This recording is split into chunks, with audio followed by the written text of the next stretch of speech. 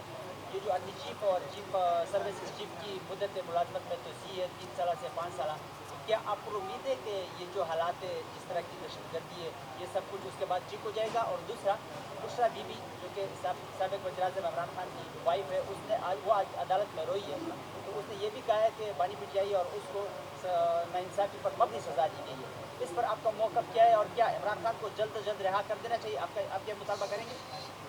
دیکھیے, جہاں تک آپ کا سوال ہے آرمی چیف کے حوالے سے, میں اس کو 2 حصوں میں تقسیم کروں گا. پہلی بات یہ ہے کہ آرمی چیف کی مدت ملازمت میں اضافہ کرنا, ایکسٹینشن دینا, یہ انتظامی معاملات ہوتے ہیں. یہ ہر حکومت میں دیے گئے ہیں.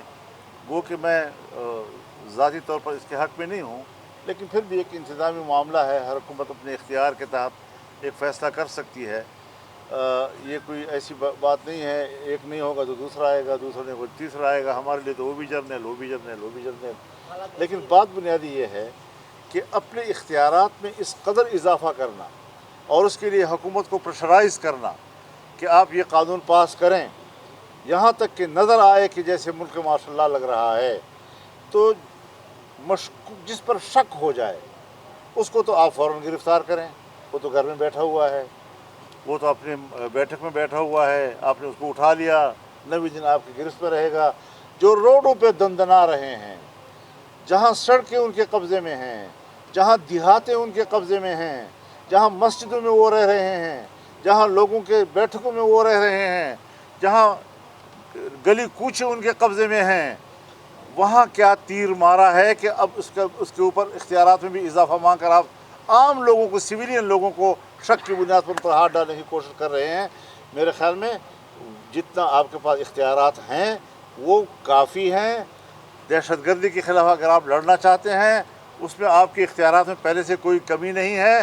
مزید حالات کا سہارا لے کر اس پر اپنے اختیارات میں اضافہ کرنے کے لیے بطور جواز حالات کو استعمال کرنا, یہ ظلم ہے. حالات خراب ہیں, اس کا معنی ہے کہ میرے اختیارات میں اضافہ کرو, اور اضافہ کرو, اور اضافہ کرو, تاکہ سول اداروں کی کوئی حیثیت ہی نہ رہے. تو میرے خیال میں ہمیں پاکستان کو ایک سویلین اسٹیٹ کے طور پر دنیا میں متعارف کرانا ہے, ورنہ آپ کے کسی قسم کے پارلیمانی فیصلے کو اور آپ کی حکومتوں کو باہر کی دنیا میں ایک جمہوری ملک کا پروٹوکول نہیں ملے گا. بشرا بی بی کی جو آج وقت عدالت میں رو پڑی ہے کہ ان کو اور بانی پٹ جائی کو ناانصافی پر مبنی سزا دی گئی ہے, اس کے حوالے سے کیا کہیں گے؟ اور عمران خان کو میرے نوٹس میں ایسی کوئی بات نہیں ہے. باقی میں اس پر بیانات دے چکا ہوں. ان کے خلاف جو ظالمانہ رویے ہیں میں پارلیمنٹ میں اس پر بات کر چکا ہوں, اور آئندہ بھی اگر ان کی پارٹی نے کوئی رابطہ ایسا کیا تو میرا جواب اچھا ہی ہوگا انشاءاللہ. شکریہ. مولانا صاحب, اگر یہ آپ نے نا مسلسل تسلسل کے ساتھ میں یہ سامنے آ رہی ہے کہ چودھری برکانہ میں آپ عام انتخابات کا مطالبہ ایک اصرار کی تسلسل کے ساتھ کرتے ہیں, تو عام انتخابات کے لیے کیا آپ لوگ جو ہے اپوزیشن جماعت ہے, میں کسی خاص جماعت کا نام نہیں لیتا, اپوزیشن جماعت کی احتجاجی تحریک کی طرف جا سکتی ہے عام انتخابات کے مطالبے کے لیے؟ تو ظاہر ہے جی کہ اس طرح کے سوالات آپ کریں گے تو رفتہ رفتہ ماحول بنتا جائے گا. پھر امریکہ کی الیکشن ہے, یہ کیا اثر انداز ہو سکتے ہیں پاکستان کی سیاست کے اوپر؟ ہوتے وہاں الیکشن ہے, خوشیاں یہاں منائی جاتی ہیں یا واپس یہاں ہوتا ہے, ان کی جان جیتنے کا یا ہارنے کا؟ دیکھیے, امریکہ جو ہے اس کی بھی جس کی بھی حکومت ہو, خارجہ پالیسی میں کوئی فرق نہیں آیا کرتا ان کے لیے, چاہے ریپبلکنس کی گورنمنٹ آئے, چاہے وہاں پر ڈیموکریٹس کی حکومت آئے, باہر دنیا کے لیے ایک ہی ہیں. ملک کے اندر کی پالیسی میں کچھ تفاوت فرق نظر آتا ہے, ان کے رویے میں ایک فرق ہوتا ہے. لیکن اگر آپ یہ سوچتے ہیں کہ وہ فلسطینیوں کا ساتھ دیں گے, جو بھی حکومت آئے گی وہ اسرائیل کا ساتھ دیں گے, وہ قتل و غارت گری کا ساتھ دیں گے, وہ انسانیت کا خون بہانے کا ساتھ دیں گے, وہ انصاف کا ساتھ کہیں نہیں دیں گے, اور اپنے ظلم کو ہمیشہ دونوں انصاف کہتے رہیں گے.